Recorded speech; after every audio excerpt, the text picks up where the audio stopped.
दादूखान district reporter Altaf Hussain Pawar जी report मुताबिक काशे जे UC पट गुल मोहम्मद जे गोठ शादण जे रहवासी भावरन अब्दुल जब्बार सुमरो शौकत सुमरो शहबाज सुमरो दादू प्रेस क्लब पहुंची प्रेस कॉन्फ्रेंस कंदे चयो त असांजे 35 जरेब ज़मीन देह मीरवा में असांजे वालिद मोहम्मद ईसा सुमरो जे नाले ते आहे।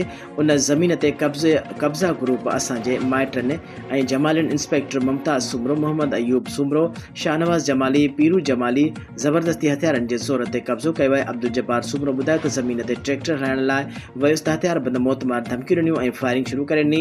असां भॼी जान बचाए हीरो खान पुलिस थाणे ते मथनि NC दाख़िल कराई पर पुलिस का बि गिरफ़्तारी अमल में न आंदी। हुननि चयो त असां Peoples Party MNA Rafiq Ahmed Jamali Faryal Talpur IG Sindh DIG Hyderabad SSP Dadu ऐं ॿियनि वस वारनि खां मुतालबो कयूं था त असां पाकिस्तान पीपल्स पार्टी जा पुराणा वोटर आहियूं। असांजी ज़मीन ते गैर क़ानूनी कब्ज़ो कयो वियो आहे। ज़मीन तां फौरी तौर ते कब्ज़ो ख़तमु कराए असां सां इंसाफ़ कयो वञे।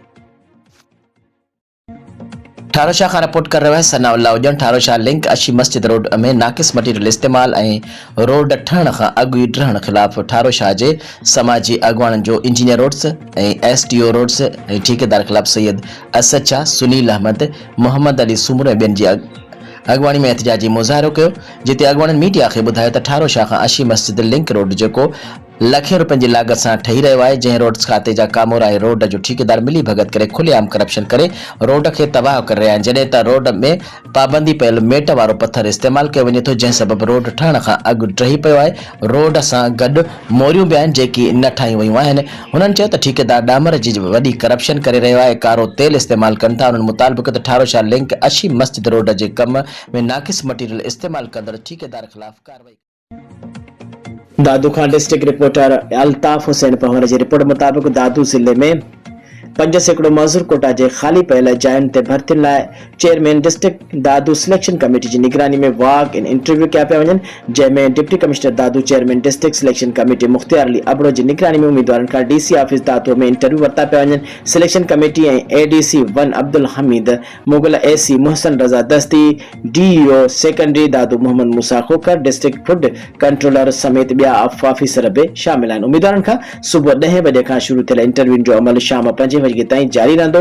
माज़ूर कोटा तहत उम्मीदवारनि जे इंटरव्यू जो अमल मेरिट ते मुनक़िद कयो वियो आहे। डिप्टी कमिश्नर दादू मुख्तियार अली अबड़ो मेरिट ऐं दायरे कानून मुताबिक शॉर्ट लिस्ट उम्मीदवार जी पब्लिक लिस्ट कई वेंदी। खानवान खां रिपोर्टर आफ्ताब इकबाल जी रिपोर्ट मुताबिक खानवान थाणे जे हद ॻोठ हाजी इमदाद खुश्क वटि 3 नामालूम हथियारबंदनि हथियारनि जे ज़ोर ते ॻोठाणे मोहरम कलोड़ो खां CD मोटरसाइकिल मोबाइल फोन 1000 रुपया फुर करे वरिता। मुज़ाहिमत ते मथसि सख़्त तशद्दुद खां पोइ बाह में गोलियूं हणी ज़ख़्मी करे छॾियो, जंहिंखे कंडियारो अस्पताल पहुचायो वियो जिते संदसि इलाज हलंदड़ हुयो। ॿी वारदात खानवान थाणे जे हद ॻोठ मड कुंथर में ऐं जंदाणीअ कुंथर जे लिंक रोड रस्ते तां 2 बुट बदल हथियारबंदनि जे मड कुंथर जे रहवासी बिलावल कुंथर ऐं पोरियत खुबदार चन्ना खां फुर जी कोशिश दाहूं कूकू करण ते भर पासे जे ॻोठनि जा माण्हू निकिरी आया ऐं फौरन ते फायरिंग करण खां पोइ फौरू फरार थी विया। रिपोर्टर बरहून अखियो भील जी रिपोर्ट मुताबिक UC बरहून जे यूनियन काउंसिल GDA पारां चूंडियल chairman rice Samiullah Khan Sanjrani wise chairman गुलाम मुस्तफ़ा भाणुजो पारां ॻोठ अमानुल्लाह डाहिरीअ में PTI अॻवान गुलाम मुस्तफ़ा सुमर जो ताक़त पंहिंजी चूंड तक जे मुख़्तलिफ़ घराणनि में 50 मुस्तहक ऐं ग़रीब बेवा ख़ानदाननि में 50 पखा 50 सोलर प्लेटूं 20 नलका विरहाया विया। GDA chairman union council बरहून rice Samiullah Khan Sanjrani उन मौक़े ते मीडिया सां ॻाल्हाईंदे चयो त यूनियन काउंसिल बरहून जे 8 देहनि मां 6 देहनि जे 300 घराणनि में सोलर प्लेटूं ऐं पखा विरहाए चुका आहियूं। यूनियन काउंसिल बरहून में वाक़िअ मुख़्तलिफ़ ॻोठनि जे मुख़्तलिफ़ बिरादरियुनि में UC में बरहून जे बजट ख़र्च करे चुका आहियूं।